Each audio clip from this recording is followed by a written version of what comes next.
Hello, everyone. I'm sure everybody knows me, but just in case, I'm State Senator Judy Schwank, and welcome to my district and to my medical college.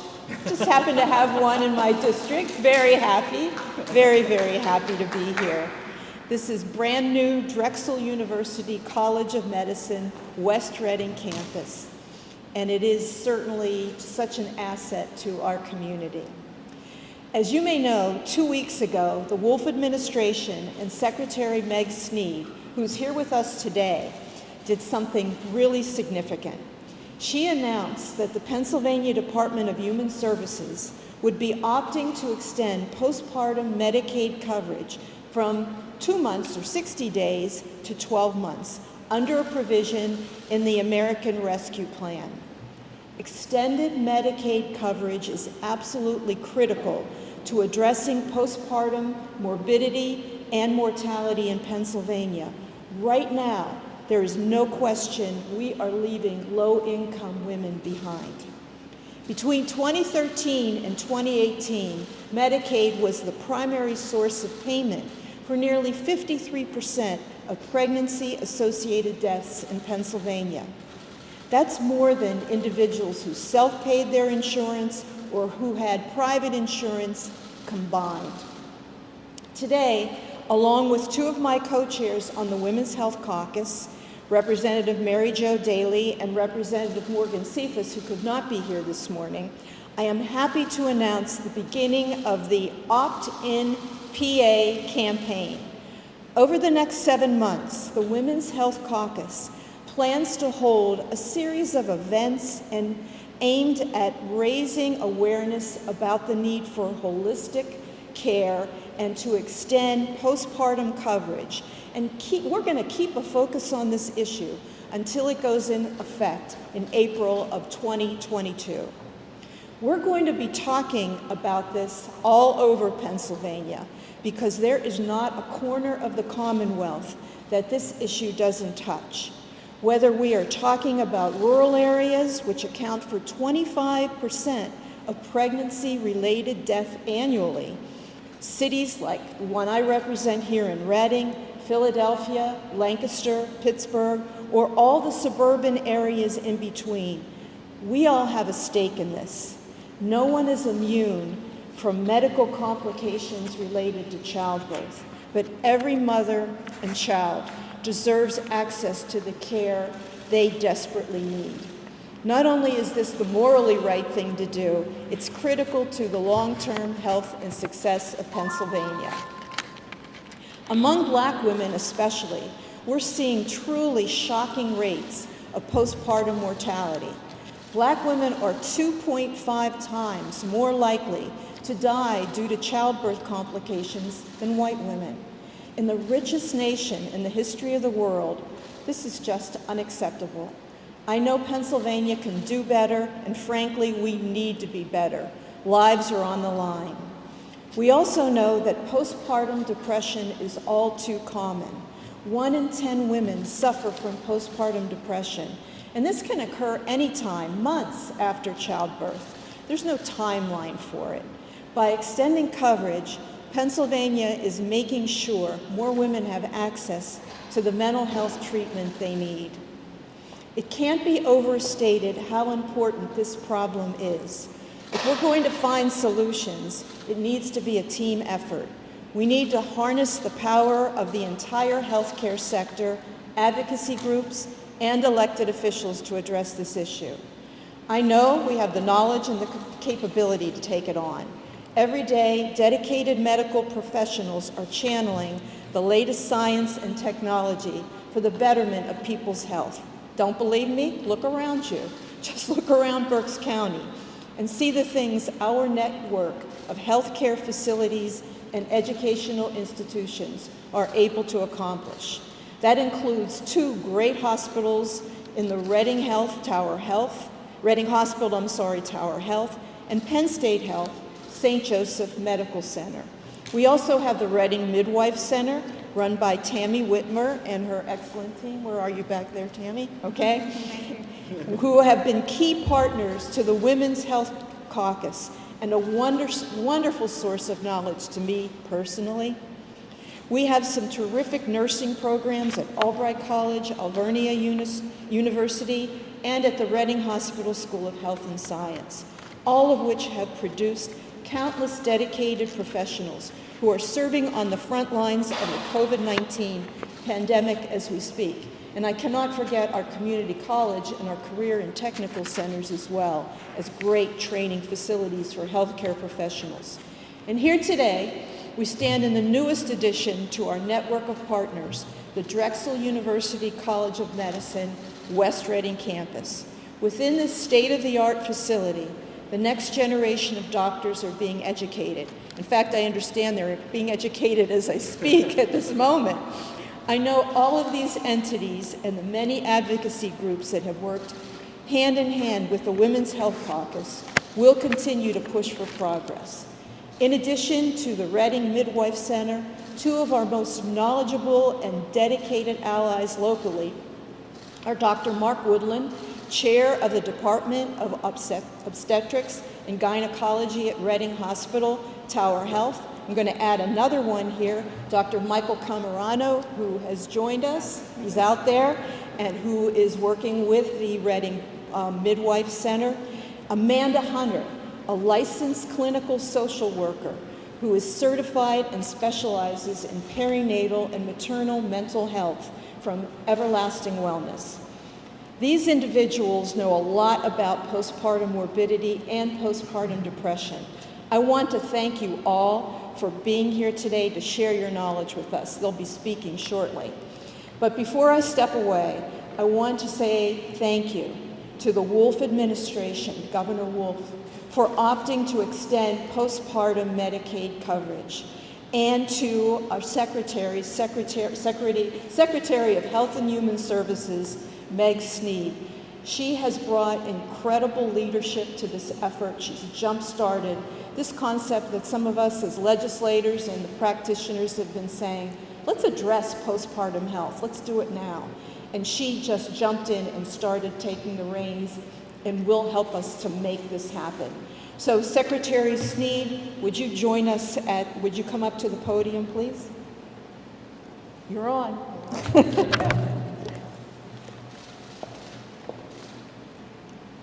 Thank you so much. Oops, sorry. Good morning, and thank you all for joining us here today. My name is Meg Snead, and I'm the Acting Secretary of the Pennsylvania Department of Human Services. DHS oversees Pennsylvania's Medicaid program, which provides health coverage for more than 3.3 million Pennsylvanians across the Commonwealth. About 3 in 10 births nationwide are paid for through Medicaid, but traditionally, coverage for people with Medicaid who qualify because they're pregnant ends 60 days following the birth of a baby, unless their income or circumstances change. Think about that. 2 months after going through the physical and emotional strain of childbirth, that coverage for your mind and body could be pulled out from under you. We cannot talk about this end of coverage without also considering the very real and very concerning trends in maternal mortality. The Centers for Disease Control and Prevention, or the CDC, define pregnancy-associated deaths as the death of a woman while pregnant or within 1 year of the end of the pregnancy from any cause related to or aggravated by the pregnancy or its management, but not from accidental or incidental causes. In 2020, the CDC released the first maternal mortality rates for the United States in roughly 10 years. It showed that the United States has the highest rate of maternal mortality in the industrialized world. That we are the only wealthy country in the world whose mothers are dying at a higher rate than they were 25 years ago. That Black women are almost 2 times more likely than white women to die after giving birth. In Pennsylvania, pregnancy-related deaths grew by more than 21% in the 5-year period between 2013 and 2018. And continuing along national trends, pregnancy-associated deaths in Pennsylvania were higher among Black women and women whose births were paid for through Medicaid. Nationally, about 12% of pregnancy-related deaths occur between 6 weeks and 1 year postpartum, but 60% of those deaths are preventable. In PA, nearly half of the women who experienced a pregnancy-related death did not receive adequate prenatal care. This is unacceptable. Parenting people in this country and in Pennsylvania deserve better. They deserve comprehensive care for the physical and emotional trauma and strain of birth that does not disappear at a 6-week postpartum visit. They deserve support in the early, delicate months of raising their babies while healing physically and emotionally from birthing a child. We live in a country that espouses the value of human life and opportunity for all people, but we cannot truly value life with a growing maternal mortality rate. We must do better. The American Rescue Plan Act allows states to implement a new Medicaid state plan option beginning April 1st, 2022, that will expand the Medicaid coverage period for new moms to 1 year following the birth of their baby. This also includes those covered under the CHIP program. I'm proud to say that Pennsylvania intends to implement this coverage extension as soon as it becomes available to us. This extension of postpartum Medicaid coverage will help new moms continue to access physical and behavioral health care necessary to keep themselves and their child on a path to good health and well-being. This initiative is part of a myriad of supports that DHS has in progress to support perinatal and parenting families, from increasing maternal depression screening to consideration of expanded home visiting care and use of doulas to programs to involve and support fathers. We are committed to improving the extent and quality of care for Pennsylvania families, especially our most vulnerable. By abruptly ending coverage and assuming a woman is physically and emotionally recovered from childbirth just 6 weeks following the birth of a baby, we risk new moms and parenting people going without necessary and potentially life-saving care. As a mom to a 4-year-old and a 7-year-old, I can certainly attest to the wonderful, challenging, scary, and sometimes dangerous situations that you find yourself in as a parent. This extension of coverage to a year following the birth of a baby will help ensure new moms and other parenting people are supported on all levels as they navigate parenthood. We cannot leave mothers alone during such a vulnerable and foundational time for their child and their own futures. Moms, babies, and all parents raising children deserve more, and this is our opportunity to do better. I'm now happy to introduce a champion for this cause and all moms and kids in Pennsylvania, Representative Mary Jo Daly.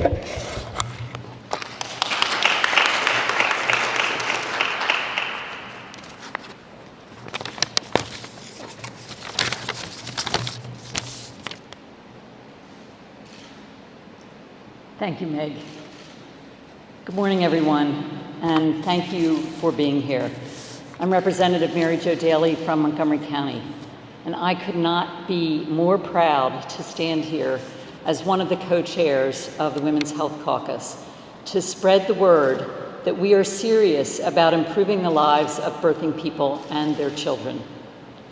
Governor Wolf and Acting Secretary Snead have taken a crucially important step in addressing the devastating incidence of maternal mortality as they lead Pennsylvania by opting in and extending Medicaid coverage for postpartum birthing people. The crisis of maternal mortality is real in Pennsylvania, as about 30% of births are covered by Medicaid, with Medicaid being the primary payer in about 53% of pregnancy-associated deaths. I know you've heard those numbers before, but I think that they bear repeating because they're just really startling. We also need to acknowledge President Biden and the members of Congress for including this life-saving provision in the American Rescue Plan. I think rescue is a really important word in the naming of that plan because I feel like, that's what a lot of these funds are going towards. The review by Pennsylvania's Maternal Mortality Review Committee has provided valuable data for policymakers. Their report on pregnancy-associated deaths in Pennsylvania from 2013 to 18 defines pregnancy-associated death of a woman while pregnant or up to 1 year from the end of a pregnancy, regardless of the outcome, duration, or site of the pregnancy, including all accidental or incidental causes of maternal death. Ensuring that all birthing people have access to physical and behavioral health care at this pivotal time in their lives improves maternal and child health care outcomes. Access to health care, we all know, is essential, but especially during this first 12 months of being a parent. Throughout the pandemic, we have seen maternal mortality rates increase, and this historic investment in the children and birthing people of Pennsylvania is one of the important steps in combating this issue across the Commonwealth. As we continue to fight the trend of increased maternal mortality, we know our work is not done. The Women's Health Caucus members include state senators and representatives, as well as many advocacy groups, some of whom are standing behind me, and healthcare providers from all corners of Pennsylvania. Together, we will continue to fight for life-saving care and the well-being of all parents and their babies throughout the Commonwealth. Thank you all so much for being here and for your interest in this important topic. And right now, it's my pleasure to introduce Dr. Mark Woodland, who is chair of the Department of OBGYN, Reading Hospital Tower Health. And before you come up, wow, what an incredible place this is to educate new doctors. It's very exciting to be here with you. Thank you.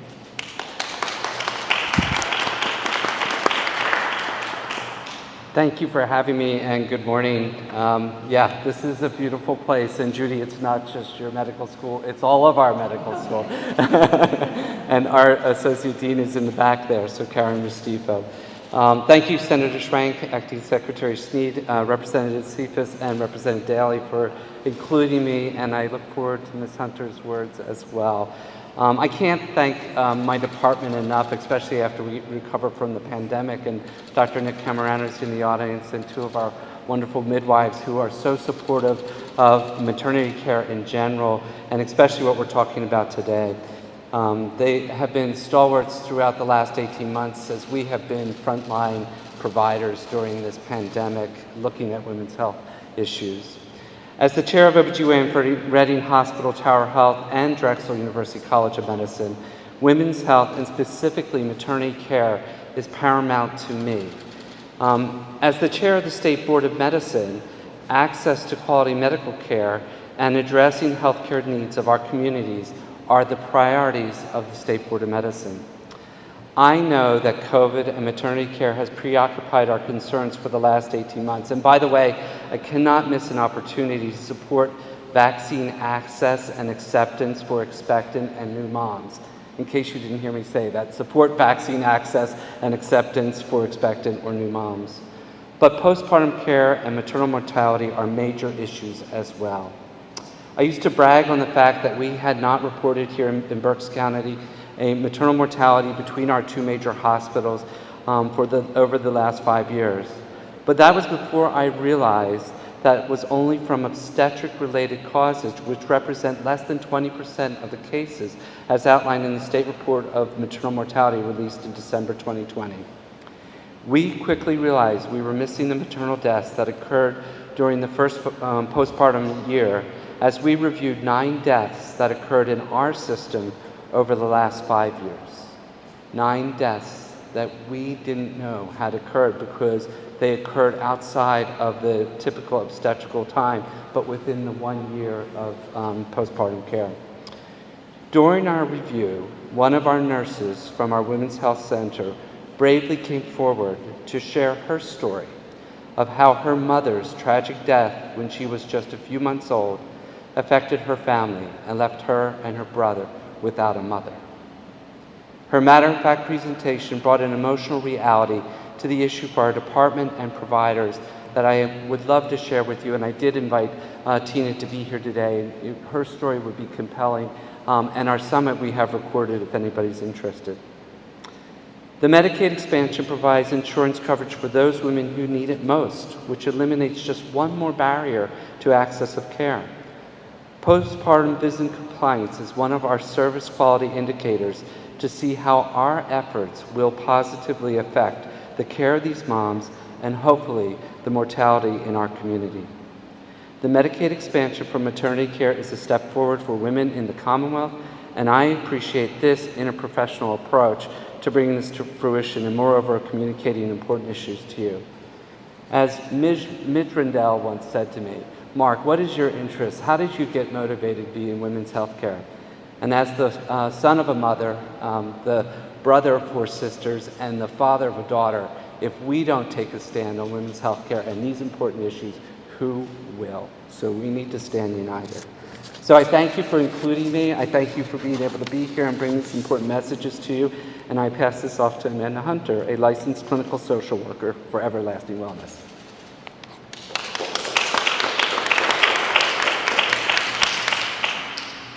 Hi, my name is Amanda Hunter, and I am the owner and founder of Everlasting Wellness.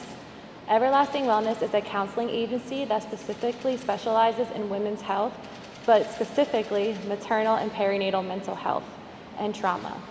I founded Everlasting Wellness because I went through my own postpartum journey that I struggled with for probably actually a little bit more than a year. So I'm here to share my story. It started when I gave birth to my son in March of 2018. I gave birth to a beautiful, healthy baby boy named Blake, and he was very loved and cared for. However, I was not healthy. I was not feeling well. I did not feel well mentally or physically. I began suffering with extreme anxiety, intrusive thoughts, and depression. I was unable to sit because I tore coccyx muscles during labor and delivery, which then caused extreme depression because I was not able to hang out with friends, family members, and no one understood what I was going through. I went to doctors, I went to mental health specialists, and everyone told me this was normal mom anxiety, normal mom depression, and that I will be fine and everything will get better. A year postpartum, I still was not better. I still was not feeling any better. I then was not able to go to work. I could not function. I had, again, extreme intrusive thoughts of something bad happening to baby. Not that I would do anything, but what if I accidentally did something? Not that I wanted to. There's a difference between intrusive thoughts and psychosis, which I also think everyone needs to understand a little bit better. I was not heard, and I did not feel like my mental health was appreciated, as well as my physical health. I then started seeing a physical therapist, a pelvic floor physical therapist, who helped with my depression, honestly. She let me know that this was normal and sometimes birth trauma happens. I then started researching my own mental health and found Postpartum Support International. If you have not heard of it, I highly recommend it. I then was trained and I became the volunteer support coordinator for Berks County and Lancaster County and Schuylkill County. So if anybody ever needs any help with mental health, please feel free to reach out. I suffered in silence for a long time. I did not feel like anyone understood what I was saying, and everyone kind of pushed past my own mental health issues when I was trying to express. At one point, my husband finally said, "You need to get help." Because of my intrusive thoughts, I was afraid to get help. What if someone takes my baby from me? What if I take medication and now the baby is going to get sick? Because of my own research and getting trained in perinatal mental health, I feel like that helped me survive my own journey from postpartum. I was fortunate. Other people are not. I started Everlasting Wellness and ended up having to leave my full-time job again because I was suffering and I wasn't able to complete it. I started Everlasting Wellness, and that's where I started to feel better. I then had another baby during COVID in 2020. Anxiety, talk about anxiety with that. It is now 14 months since I had my baby, and I'm still suffering with anxiety. I, however, am feeling better in the fact that I started my mental health therapy and I started taking medication. Medication is not a negative thing. Please take it if you need it. It will save your life, potentially. So thank you for letting me share my story. As I mentioned, it can last more than a year. So saying only 60 days, it's not appropriate. It doesn't help anybody. Deaths can happen up to a year. It can even happen after. So thank you for letting me share my story. Senator Judy Schwank.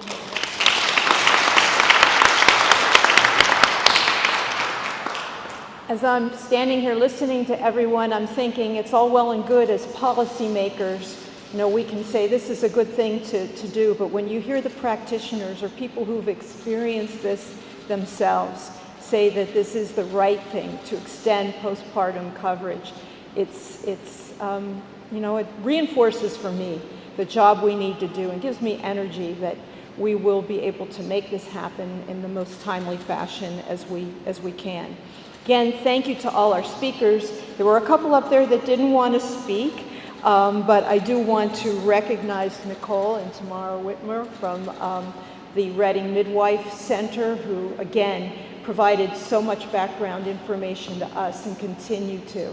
Thank you again for doing the work that you're doing to support birthing people in Berks County and beyond. So remember the hashtag #OptinPA, right? Please use that in social media or any way that you can to get the word out. And we'll continue, as I said. We're going to take this around the state, right, Representative Daly? We're going to do that. We're going to go to every corner of the Commonwealth to try to get the message out there. And hopefully raise awareness about other issues as well, relative to parenting and women's health. We're on a roll in Women's Health Caucus, and we're going to keep it going. Thank you so much, everyone. Okay, we're dismissed. Thank you, everybody.